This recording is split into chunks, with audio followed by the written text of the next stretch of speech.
try and break it up into chunks. That way you guys can ask questions while they're still fresh on your mind.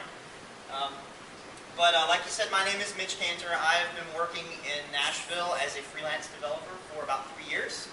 I've been working in WordPress for about 5, ever since version 1.5, which I like to joke around and say back when it wasn't that fun to use.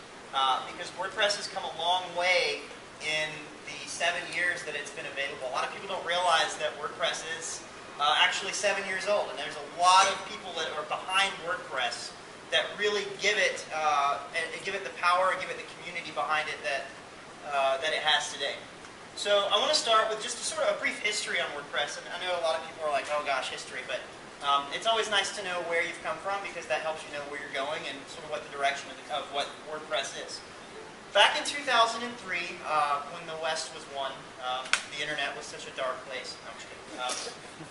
Two guys by the name of Mike Mullenweg and Matt Little were using a piece of software called V2 Cafe Log. It's very similar in theory to what WordPress started out as, because it actually started off as what's called a fork of V2 Cafe Log. The guys behind Cafe Log stopped developing it and just kind of left it out there. And so Mike and Matt decided they wanted to take the piece of software and turn it into something that was a lot better and that was different than what they had. So they took the name WordPress and created the first piece of what most people would call semantic blogging software. And what that means is it's a really fancy way of saying it's the new way that people post content online. Now, Blogger was around, and so was Movable Type. Has anybody ever heard of Movable Type? Anybody ever heard of Blogger? Of course we all have. Well, Movable Type back in, I believe it was 05 or 06, I can't remember offhand exactly, changed their terms of service. As we know with Facebook, that's not necessarily a good thing. They actually went to most of their services were either paid offerings or that the content belonged to Movable Type. WordPress came along and said, hey guys, our content model is that we are always your content. We will hold your content for you. We'll never take ownership of it. No matter what happens with our piece of software, it's always yours. We license it under what's called the GPL, the General Public License, which means that anything that gets developed on top of it also gets and distributed, should I say. Anything that's developed and distributed on top of it also gets released out into the public to where the community can foster and grow. So why don't you guys come check us out? And they did. And that shot WordPress into what is commonly known as one of the most powerful blogging softwares today. About 2 years ago, though, a lot of us really got tired of people calling WordPress a blogging platform because we had started doing some really fun things with it. We started running entire websites on it. We started running podcasts. We started running storefronts and e-commerce solutions. We started running payment sites to where people could have to pay to get access to what was behind sort of this paywall. And so Matt started transitioning the company away, and the company that owns, or that started WordPress was called Automatic. There's also a nonprofit arm called the WordPress Foundation, and the WordPress Foundation actually owns the trademark to WordPress. So no matter who's in charge, it always belongs to sort of the community of people helping out with the development and the core functionality of WordPress.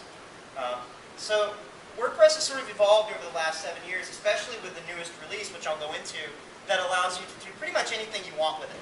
And I normally do a session called How to Use WordPress for dang near anything, but I really want to take a step back and go over a lot of the basics, because I'm not really sure where you guys are as users. You could have never touched WordPress in your life, or you could be a WordPress power user. And I'm going to try and make sure I hit a little bit of everything for everybody. But the ultimate goal is tonight, when you walk away, that you have a brief, and brief is very right actually, we've got about an hour and a half to cover all this, that you have an understanding of what WordPress is, what WordPress does, how to set it up, how to use it, and how just to be able to get the most out of it. So we're in 2010, WordPress is, like I said, 7 years old, and it's grown to 8.5% of the web is run on a WordPress blog. A lot of people don't realize that, but there's millions and millions of blogs, both on WordPress.com, which is WordPress and Automatic's hosted version of WordPress, where they host it, they give you all of the space and all of that, versus even more that are hosted on other people's home servers, GoDaddy, HostGator, and they're the ones that people install, can modify, and run themselves. And that can be found at WordPress.org. So let's poll the audience just a little bit. How many of you guys have never used WordPress before? Oh wow, we've got a big room full. Okay, how many of you guys have used WordPress but just as a blog? Okay, how many of you guys have used WordPress.com? Just curious. How many of you actually run WordPress on your own website? The .org downloadable. Okay, good, got plenty. And how many of you guys have ever ran a full functioning website with a blog, without a blog, doesn't matter, on WordPress? Trying to. All right. So let's see if I can get this straight. Most of you guys have never used WordPress and are interested to see what it is, what it does, and then there's a handful of you that are more interested in sort of the medium functionality, getting the most out of it. Cool. All right. Well, I know where to start. So, like I said, there's two different. If you guys can't hear me, by the way, when I'm talking like this, it's weird not having a podium because I have to stand up or I have to sit down. So. Basically, like I said, there's two different versions of WordPress. There's one that's hosted on automatic servers that's called WordPress.com. And that one is sort of what's called the hook to WordPress. You get in, you can use it to create a blog instantly, start posting content as soon as you create it, but ultimately it does lack a lot of the functionality that some people would rather have. So what happens is WordPress.com is created to get your feet wet with WordPress.org. So if you've never used WordPress, I highly recommend that you go and just play around with a WordPress.com blog, especially if you're not very familiar with or don't have your own hosting space, which I will go over hosts that I recommend. That way you can get in it very quickly, but that you can at least get your feet wet even now while you're sitting here listening to me. You can create the blog and start posting on it, and then when you get home or later tomorrow, you can go buy your hosting space and really start to dive into the big functionality of WordPress.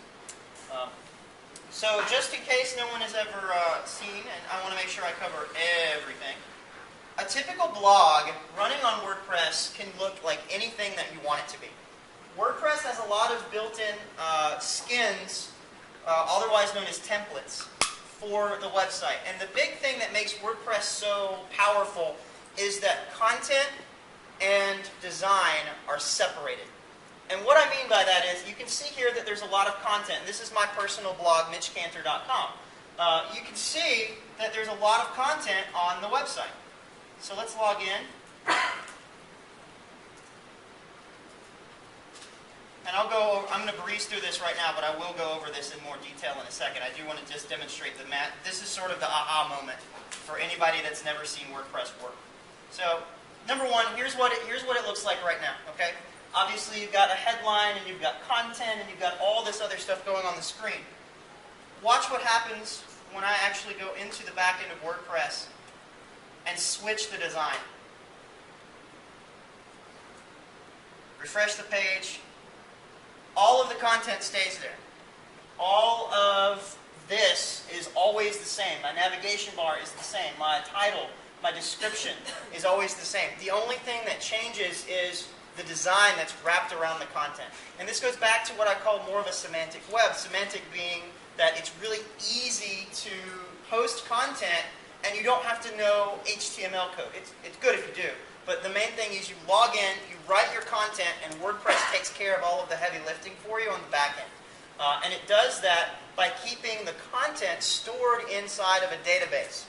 And I'll go into the database specifications for the techie people out there when I talk about installing. But for the most part, the database doesn't get messed with when you're changing the look and feel. So you can have it look and feel literally however you want, but you can have your content always stay the same. Now what does that mean? 3 years from now, when you want to change your blog design, you don't have to go in and recode everything. You choose a new theme, you edit it, you make the modifications you want to, and then you're back in posting articles for it within hours or days if it's a really, really expensive design. So it allows you to keep your content and keep it and keep it and keep it instead of worrying about changing platforms or, oh, I've got to recode every single page and put all this content back in. Like I said, you don't have to know HTML or CSS to get the most out of the WordPress site. It's always helpful to learn a little bit, but you don't have to. You can go in and focus on doing pretty much the main purpose of this, and that's writing content and getting something out on the web for people to see.